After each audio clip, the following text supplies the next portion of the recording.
Oi, gente, tudo bom? Em 2012 foi lançado o filme A Caça, que é uma obra dinamarquesa que fez muito sucesso, inclusive ganhou várias premiações e concorreu ao Oscar de melhor filme de língua estrangeira. É um filme bem intenso, especialmente porque trata da questão de quanto uma denúncia possivelmente falsa pode arruinar a vida de uma pessoa. Eu revi esse filme recentemente, já com outro olhar, porque a obra já tem 10 anos já de lançamento, então hoje em dia eu assisti com outro olhar e aqui eu levantei alguns pontos que mostram a possibilidade do principal ali, do protagonista, que é o Lucas, que é super bem interpretado pelo Mads Mikkelsen, que é um excelente ator que eu gosto pra caramba, as possibilidades dele ser tanto inocente quanto culpado, porque o filme ele te leva a acreditar na inocência dele, mas existem sim algumas dicas, algumas coisas sutis que deixam alguma coisa no ar, e eu tenho certeza que o final desse filme te deixou intrigado, porque a obra fica meio aberta em alguns aspectos, e eu vou te dar 3 possibilidades de final, até como possíveis interpretações desse final, já que o próprio diretor nunca falou oficialmente o que ele queria dizer com aquele final. Então a gente vai trocar essa figurinha, comenta nos comentários se você concorda com as minhas teorias, e a gente vai conversando sobre isso. Só um aviso, como eu tô falando de uma obra antiga, e eu vou falar com o final explicado, esse vídeo, obviamente, tem spoilers. Então, se você não assistiu ao filme, quiser assistir sem nenhum tipo de revelação, pausa, vai lá assistir, depois volta. Mas eu acredito que não tenha problema nenhum você pegar spoilers, porque o principal desse filme não é a conclusão, mas sim todo o caminho. Então, eu não vejo problema nenhum de você assistir depois a obra, já sabendo de alguns detalhes sobre toda a trama.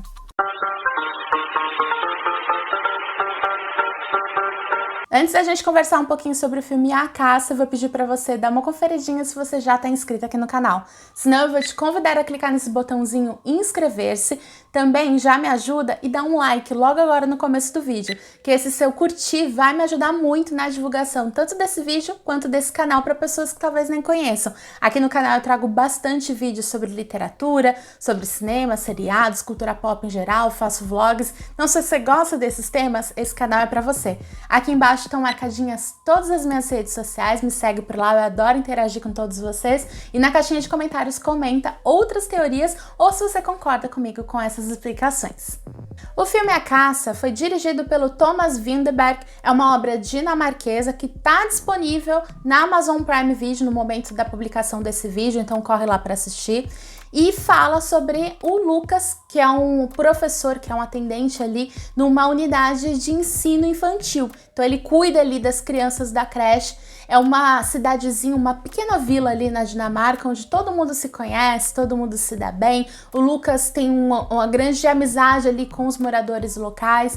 Ele é recém-separado e ele tem um grande atrito com a esposa dele, tanto que a maior bronca que os dois têm, e a gente só descobre isso por ligações telefônicas, porque a ex-esposa dele nunca aparece em tela, é pela guarda do filho. O filho dele quer ficar com ele e a mãe não deixa, a mãe parece que tem um certo problema com o tipo de escolha de trabalho que ele tem, então tem aquela coisa meio de uma pessoa bondosa, que tem uma vida simples, meio fracassado aos olhos da ex-esposa e que na área amorosa não tá indo tão bem assim quanto poderia, e fica lutando em busca da guarda do filho. A gente acaba conhecendo ali no início toda a interação dele com a comunidade, então ele com o melhor amigo dele, que é pai de 2 crianças, um adolescente, na verdade tem mais ou menos a idade do filho dele, e também uma menininha de aproximadamente uns 6 anos, que é a Clara, que é um dos pivôs ali desse filme.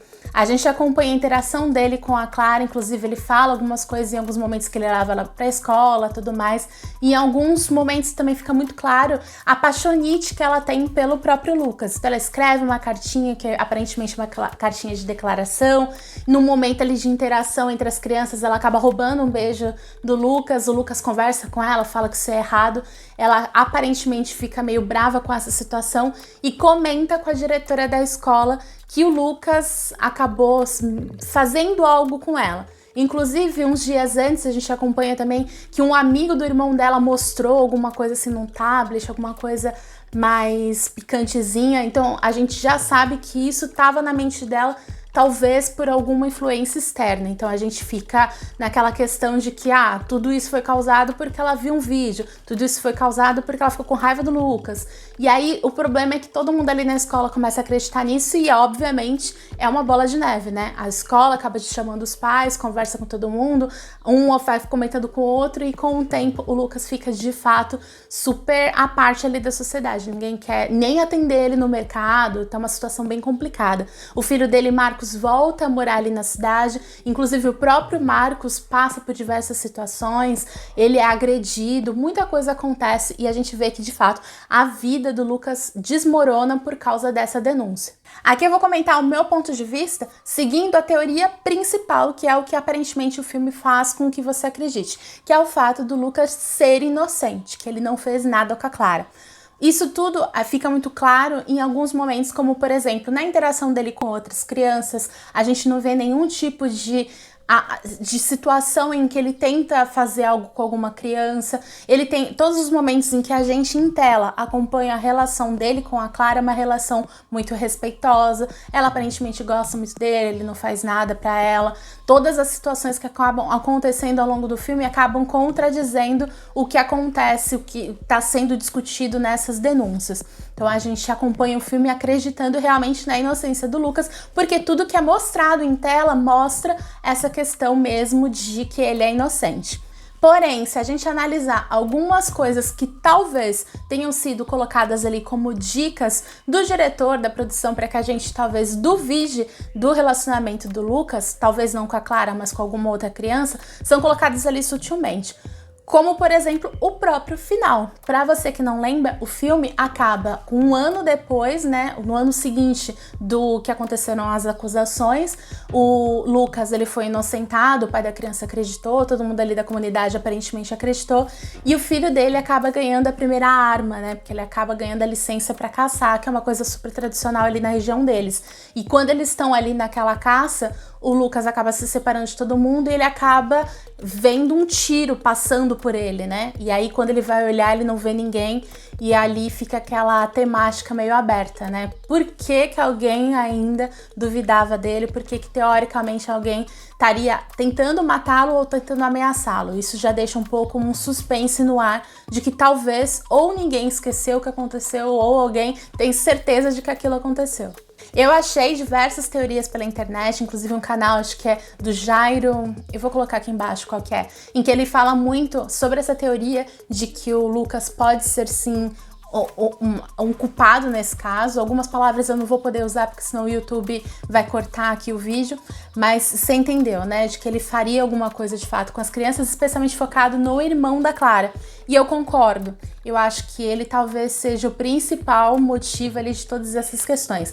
Primeiramente porque o Lucas comenta com a Clara em algum momento de que ele dava aula na escola do irmão dela. O irmão dela não parece ter um bom relacionamento nem com ele, nem com o filho dele. Então parece que com o filho dele ele fica meio sem graça e com ele não gosta de fato. Isso mesmo antes de aparecerem as denúncias sobre a situação da Clara. Tem um outro momento, isso eu fui percebendo revendo o filme, que a Clara tá contando uma brincadeira ali com o próprio irmão dela e o irmão dela começa a chorar. Então talvez por ele ver que talvez a mesma coisa que aconteceu com ele esteja acontecendo com a irmã. É um momento que eles estão montando um presépio, que até ele fala, por que que não vai colocar esse Papai Noel ali no lago? E ele começa a chorar. Então assim, pode ter sido porque ele acha que a irmã dele passou por uma situação ruim, ou pode ter sido de fato porque algo ativou um gatilho nele. Uma outra situação que é mostrado também é que prova tanto que ele é inocente, como talvez abra dúvidas num outro aspecto, isso é uma teoria completamente minha, eu não vi ninguém comentando, é a questão do porão. Tem um certo momento em que o filho do Lucas conversa com o padrinho dele, que é um cara que mora numa casa super bonita, super meio medieval, assim, em que ele comenta que uma das questões ali da denúncia é que outras crianças também denunciaram esses abusos e alegaram que tudo acontecia num porão. Um porão com tapetes, com quadros, com sofá, com isso e aquilo. E aí ele próprio fala assim, ah, mas a minha casa não tem porão. Então onde será que isso aconteceria se caso isso acontecesse? E isso jogou a favor do próprio Lucas. Porém, existe agora uma teoria minha. O padrinho do Marcos, ele não tem filhos, não tem nada, e ele mora naquele casarão. E tem um certo momento em que o filho deles, né, o Marcos, tá percorrendo ali aquele casarão e chega num local que poderia ser, sim, esse tal do porão. Porque tem uma certa semelhança, tem as paredes tem uns quadros na parede, tem tapeçaria. Então, talvez ele pudesse usar aquele porão ali para fazer algumas atitudes. E talvez até, vou além, o próprio padrinho do Marcos soubesse de tudo aquilo. Porque, primeiro, ele é o único na cidade que defende o Lucas de todas essas acusações. E tem um certo momento em que o Lucas está enterrando a cachorrinha dele, que ele fica com muita raiva do padrinho do filho dele. Então ele fica bem agressivo com ele, algo que, assim, você dá a entender que ele tá muito chateado pela morte da cachorra, mas, por outro lado, talvez seja alguma coisa do tipo, sai daqui, a culpa é sua, você também fez isso e por causa disso eu tô pagando. Então me deu essa sensação também que talvez o padrinho do Marcos tenha alguma coisa a ver com algumas situações como essa, se é que isso aconteceu. Uma outra questão é a ênfase que o filme dá no quanto o pai da Clara sabe distinguir como que o Lucas mente. Então, no começo do filme, inclusive, é dada essa dica. O pai da Clara, que é o Thomas, ele comenta que toda vez que você mente, Lucas, você faz assim com o olho. E depois disso eu comecei a perceber que em vários momentos ele faz realmente isso com o olho. E eu comecei a duvidar se era quando ele estava falando a verdade ou não. Tanto é que no momento em que a diretora da escola conta pro Lucas que alguém denunciou ele, inclusive nem fala que é a Clara, que alguém denunciou ele de ter esses atos com as crianças, ele faz justamente esse sinal, ele olha assim meio pro lado, que é o mesmo sinal que o amigo dele falou que ele faz quando ele tá mentindo. Então quando ele fala, mas como que elas contaram isso? Mas como isso aconteceu? Ele faz muito claro esse sinal com o olho. Então pode ser coincidência? Pode, porque o que muita gente alega que essa questão do pai da Clara saber como ele mente é só pra poder justificar que no final ele entendeu que a Clara tava mentindo e que o Lucas tava falando a verdade. Eu acredito que talvez seja pra mostrar os momentos em que de fato o Lucas está mentindo no filme e que pra mostrar também que o Lucas ficou ciente que o amigo dele sabe o truque dele. Então ele, toda vez quando ele vai conversar com o amigo dele, ele fica muito focado em não fazer esse sinal com o olho, entende? Então eu fiquei meio cismada com isso. Eu acho que não estaria ali no filme à toa, sabe? Agora, sobre o final, eu tenho 3 teorias sobre isso. Pensei muito sobre o assunto. Eu acho que se encaixa perfeitamente essas 3 teorias. A primeira seria a mais tradicional de todas, de que realmente, o Lucas é inocente, ele sofreu uma baita injustiça ali na sociedade e que ele depois contou toda a verdade, as pessoas acreditaram e um ano depois tudo aparentemente está bem. E naquele momento que ele tá ali na floresta, que alguém atira em direção à árvore, assim como se tivesse errado de propósito, a pessoa estaria mandando uma mensagem do tipo: toda a comunidade pode ter acreditado, mas eu não. Eu sei que você fez algo e vou te perseguir por causa disso. Isso daí daria a entender que, coitado do Lucas, ele mesmo falando toda a verdade, as pessoas vão sempre persegui-lo, ele sempre vai ter esse estigma. Então existe essa teoria de que ele é inocente e que, coitado, ele vai continuar sofrendo ali na comunidade porque sempre vai ter alguém que vai duvidar dele. Uma segunda teoria, essa é uma teoria minha, é de que talvez ele tenha sim aprontado se não com a Clara, com o irmão da Clara ou com talvez outras crianças, que eu acho que faz mais sentido. Acho que ele não fez nada com a Clara, mas ele fez com outras crianças, talvez. E que ali naquele momento não tinha ninguém atirando, e sim era a culpa que ele sente. Né? Inclusive, é aquela sensação de que está sendo caçado vai ficar constantemente na vida dele. Porque quando ele olha de volta para alguém que teoricamente estivesse atirado ali na direção dele, ele não vê mais nada. Então é como se ele tivesse com aquela culpa e vai pra sempre tomar aquela culpa pra si. Então, tipo, caramba, eu realmente fiz algo com alguém e que agora todo mundo acredita em mim, mas eu sou culpado. E é uma forma dele se autopunir, entendeu? Pra mostrar que ele vai ser sempre perseguido com esse pensamento. E uma terceira teoria, que seria que, de fato, ele aprontou tudo que ele aprontou com o irmão da Clara. E quem atirou nele no final teria sido o irmão da Clara, pra mostrar que, olha, apesar de todo mundo acreditar em você, eu tô de olho em você. Então, se você fizer de novo com alguém, ó, tô te perseguindo, tô atrás de você. Então, existe essas três teorias que eu acho que faz total sentido. Acho que o filme deixou meio algumas pistas em aberto pra você duvidar realmente da inocência dele, embora 99% das vezes que você assistir esse filme você vai achar que ele é inocente, mas que dá pra ficar assim com um pezinho atrás e confiar desconfiando, né? Quem é que em algum momento colocaria a mão no fogo por causa disso, né? Mas independentemente do final realmente do que aconteceu no filme, a gente tem que perceber e colocar a mão na consciência nas denúncias que a gente pode fazer, das falsas acusações.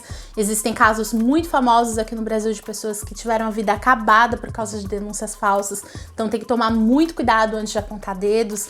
Quem faz todo esse trabalho é a polícia, então tem que deixar na mão deles esse julgamento social, julgamento nas redes, essa coisa que hoje em dia tá cada vez mais, a cultura do cancelamento é absurda, a gente tem que ter muito cuidado com isso porque a gente pode acabar com certas vidas. Então vamos usar o filme pra gente pensar um pouco nisso também, né? E é isso, gente. Eu espero muito que você tenha gostado do vídeo. Comenta aqui embaixo se você já viu o filme, quais são as suas teorias. Essas três opções de finais, qual você acha que realmente é a que faz mais sentido? Vamos trocando essa figurinha. Um grande beijo e até o próximo!